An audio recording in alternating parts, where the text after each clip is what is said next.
இலங்கை நாட்டில் கூடுதலா இந்த போதைப் பொருள் கடத்துறது, பாவிக்கிறது, கொலை சம்பவங்கள் இதுல எல்லாம் கூடுதலா ஆம்பளாக்கள் தானே கைது செய்யப்படுவாங்க.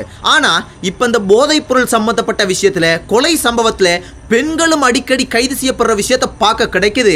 அதே மாதிரி மோசமான 2 பெண்கள் கைது செய்யப்பட்டிருக்கிற விஷயத்தை தான் நான் உங்களுக்கு சொல்ல போறேன். 22 வயசு இருக்கக்கூடிய ஒரு இளம் பெண், 22 வயசுண்டா பெண் என்று சொல்றதை விட, இளம் பெண் என்று சொல்றதை விட ஒரு தங்கச்சி என்று சொல்லலாம். ஏன் தெரியுமா கைது செய்யப்பட்டிருக்காங்க?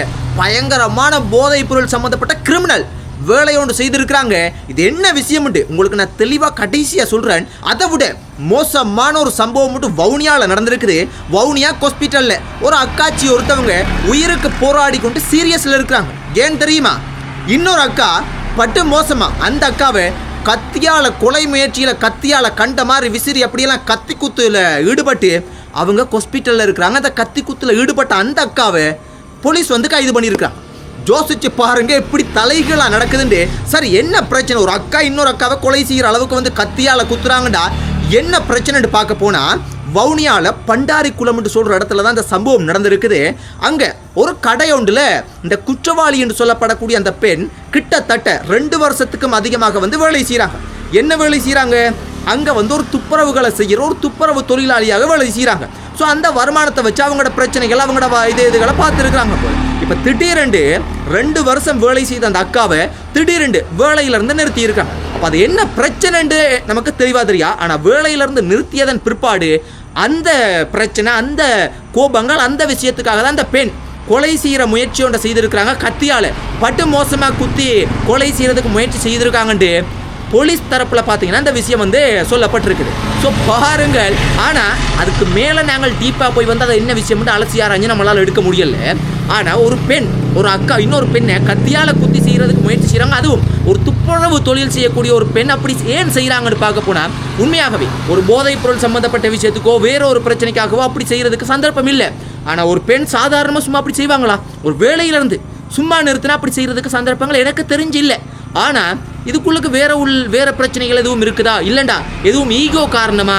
இல்லைண்டா என்ன நீ பெரிய ஆளா அப்படின்ற மாதிரி வேற எதுவும் சிக்கலும் எனக்கு தெரியல.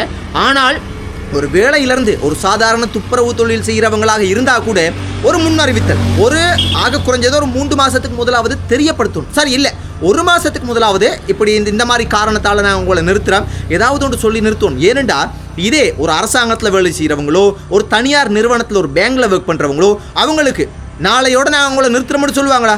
இல்லைண்ணே, ஒரு 30 டேஸுக்கு முதலாவது வந்து ஒரு முன்னறிவித்தல் ஒரு கொடுப்பாங்களா இல்லையா? அதே விஷயத்தை சாதாரணமான தொழில், சாதாரணமான மக்கள் ஏளனமாக நினைக்கக்கூடாது.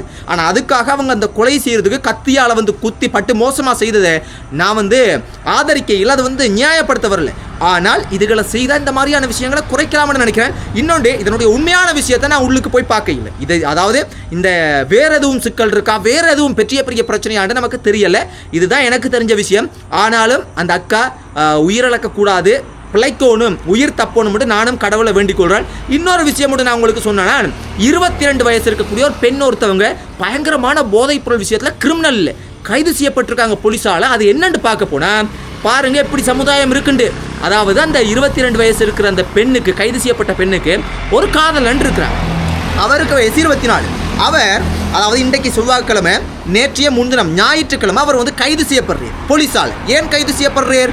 அவர் போதைப் பொருள் சம்பந்தப்பட்ட விஷயத்தில் வந்து குற்றத்தில் வந்து கைது செய்யப்படுறார். கைது செய்யப்பட்ட போலீஸ் ஸ்டேஷனில் அவரை வச்சிருக்கிறாங்க போலீஸ். திங்கட்கிழமை நீதிமன்றத்தில் ஆஜர்படுத்துறதுக்கு வந்து, அதனால ஞாயிற்றுக்கிழமைனால போலீஸ் ஸ்டேஷன் விளக்கமறியெல்லாம் வச்சிருக்காங்க. இப்போ காதலிக்கு இந்த விஷயம் தெரிய வந்து ஓடோடி ஐயோ இந்த காதலை என்னை கைது பண்ணிட்டாங்களே, என்ன நடந்தது, ஏது நடந்தது என்றெல்லாம் வந்து அவங்க ஓடி வந்திருக்க மாட்டாங்க. எனக்கு தெரிஞ்சு ஏற்கனவே அவர் போதைப் பொருள் குற்றச்சாட்டில் கைது செய்யப்பட்டிருக்கிறேன்டா, ஆகா பண்ணிட்டான் போல, எங்கேயோ அது இதில் வந்து பாவிச்சு போட்டு மாட்டுப்பட்டாட்டு தெரிஞ்சிருக்கேன். எப்படியோ ஓடி வந்திருக்காங்க. ஓடி வந்தா ஆள் உள்ள இருக்கே, போலீஸில் வந்து கதைச்சு போட்டு வந்து ஆளை பார்த்துருக்குறாங்க போலீஸ் ஸ்டேஷனில். ஆள் சொல்லியிருக்கிறார் போல இருக்குது, நான் சாப்பிடல, தண்ணியும் இல்லை, ஒன்றும் இல்லைண்டு என்னமோட கதை நடந்திருக்கு போல. போலீஸில் இவங்க என்ன செஞ்சுருக்காங்கண்டா, போலீஸில் நான் ஒரு குளிர்பானம் ஏதாவது சாப்பிட்றதுக்கு கொடுக்கலாமா, வாங்கிட்டு வரலாமான்னு கேட்டுருக்காங்க. போலீஸுமே அதுக்கு சரி போய் வாங்கிட்டு வந்து கொடுங்கண்டு அனுப்பியிருக்காங்க. இவங்க வெளியே போயிட்டு ஒரு சாண்ட்விச் பன்னும் ஒரு இந்த கோஸ் மாதிரிக்கு இந்த வச்சு உறிஞ்சு குடிக்கிற மாதிரிக்கு ஒரு ஜூஸ் ஒன்று கொண்டு வந்திருக்கிறாங்க. அப்போ அதை போலீஸ் சும்மா உள்ளுக்கு கொடுப்பாங்களா? வாங்கி கட்டாயம் செக் பண்ணுவான். முதல் செக் பண்ணுறாங்களோ இல்லையே. இப்போ அனுராவினுடைய அரசாங்கத்தில் நிச்சயம் செக் பண்ணுவாங்க. செக் பண்ணி பார்த்தா அந்த சாண்ட்விச் பல்லுக்கு நல்லா தோண்டி பார்த்துருக்காங்க.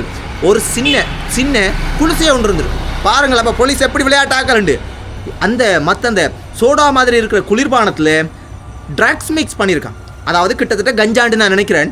இப்போ உண்மையாகவே அந்த குளிர்பானத்துக்குள்ளே மிக்ஸ் பண்ணதே எனக்கு எவ்வளோ தூரம் உண்மையாக என்னன்னு தெரியலை. உண்மை போலீஸ் அப்படி தான் சொல்லியிருக்காங்க.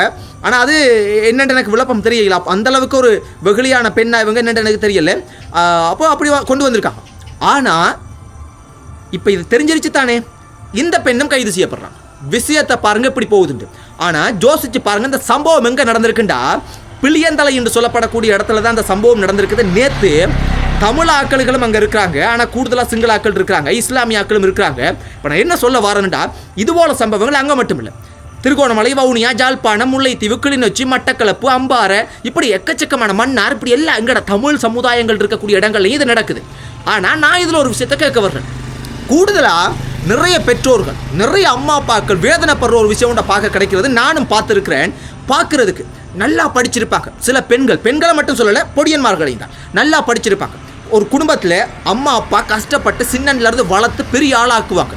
ஆனால் திடீரென்று ஒருத்தனை காதல்ன்ற பேரில் காதலிச்சா கூட பெருசாக தடுக்கிறது இல்லை பெற்றவர்கள். ஆனால் எப்படியான ஆக்களை தெரியுமா காதலிக்கிறது? ஒரு வேலை வெட்டிக்கு போக மாட்டாங்க. பார்த்தா கடுக்கான்லாம் குத்தி கொண்டு முட்டியெல்லாம் வந்து அப்படியே பறந்து போய் டையெல்லாம் அடித்து கொண்டு வேலை வெட்டிக்கு போக மாட்டானுகள். கஞ்சா பாய்ப்பானுகள், கசிப்பு குடிப்பானுகள், டேப்லெட் மாத்திரை குடிப்பானுகள், கண்ட போதைப் பொருளெல்லாம் பாவிப்பானுகள், விற்பானுகள். வேலைன்றதே அவனுக்கு என்னென்னு தெரியாது, திருடுவானுகள். இப்படி ஆக்களை பார்த்தாலே தெரியும் பட்டு மோசமான ஆக்கள் அப்படி. ஆனால் பெற்றோர்கள் கஷ்டப்பட்டு வளர்த்து ஒரு மரியாதையாக ஒரு குடும்பத்தில் அக்கா தங்கச்சி தம்பி அண்ணா தம்பின்ட்டு நல்ல மரியாதையாக நல்ல சமுதாயத்தில் வந்து நல்ல ஒரு மரியாதையான குடும்பமாக ஒரு தமிழ் கலாச்சாரத்தை பின்பற்றி வாழ்வாங்க. பெற்றோர்கள் அப்படி இருப்பாங்க. ஆனால் எல்லா குடும்பத்துலேயும் ஒவ்வொரு குடும்பங்களில் ஒரு தருதலை, அது பெடியனோ பெட்டையோ ஒரு ஆணோ பெண்ணோ கட்டாயம் இருப்பாங்க.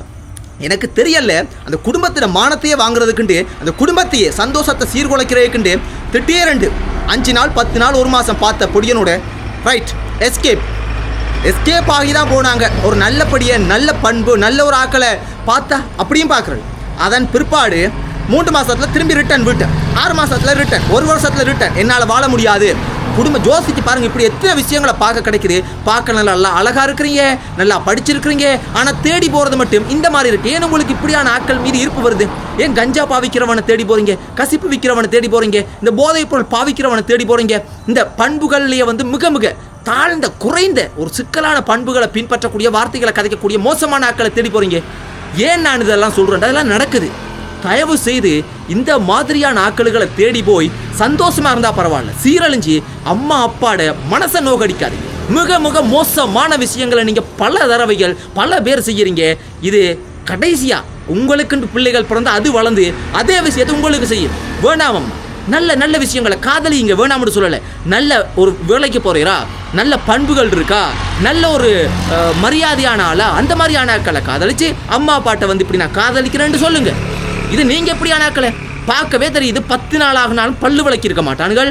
ஒரு கதைக்கிற இளையத்தையும் வெறும் கெட்ட வார்த்தை தூசணம் தான் வாயிலிருந்து வரும். அதே போல் ஒரு பார்த்தாலே எதிரியம் வந்து அவனுங்கள்லாம் ஒரு மோசமான ஆக்கள். அவனை வீட்டை கூட்டி கொண்டு வந்தா என்னென்ன அம்மா அப்பாக்களுக்கு பிடிக்கும், என்னென்று ஓம் சொல்லுவாங்க. இன்றைக்கு பாருங்க, ஒரு 22 வயசு இருக்கக்கூடிய பெண் யாருக்காக ஜெயிலுக்கு போயிருக்காங்க?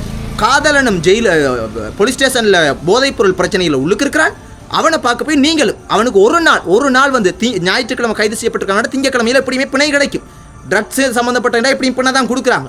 அப்போ ஒரு நாளைக்கு அவனுக்கு உள்ளுக்கு கஞ்சா இந்த டேப்லெட் இல்லாமல் வந்து ஒரு நாள் இருக்க முடியாதவனே உங்களுக்கு விருப்பமாக இருக்குண்டா என்னத்தை சொல்கிறது? இந்த சமுதாயம் எங்கே போகுது? ஏனம்மா ஒரு ஃபேஸ்புக்கில் என்னுடைய காணொலிகளை 1 லட்சம் மக்கள் பார்க்குறீங்க, 5 லட்சம் மக்கள் பார்க்குறீங்க, 10 லட்சம் மக்கள் பார்க்குறீங்க. யூடியூப்பாக இருந்துச்சுன்னா 10,000 பார்க்குறீங்க, 5,000 பார்க்குறீங்க, 20,000 பார்க்குறீங்க, சில நேரம் 50,000 பார்க்குறீங்க. இதில் ஒரு 50,000 தேவையில்ல, 1 லட்சம் தேவையில்லை, ஒரு 10 லட்சம் தேவையில்லை.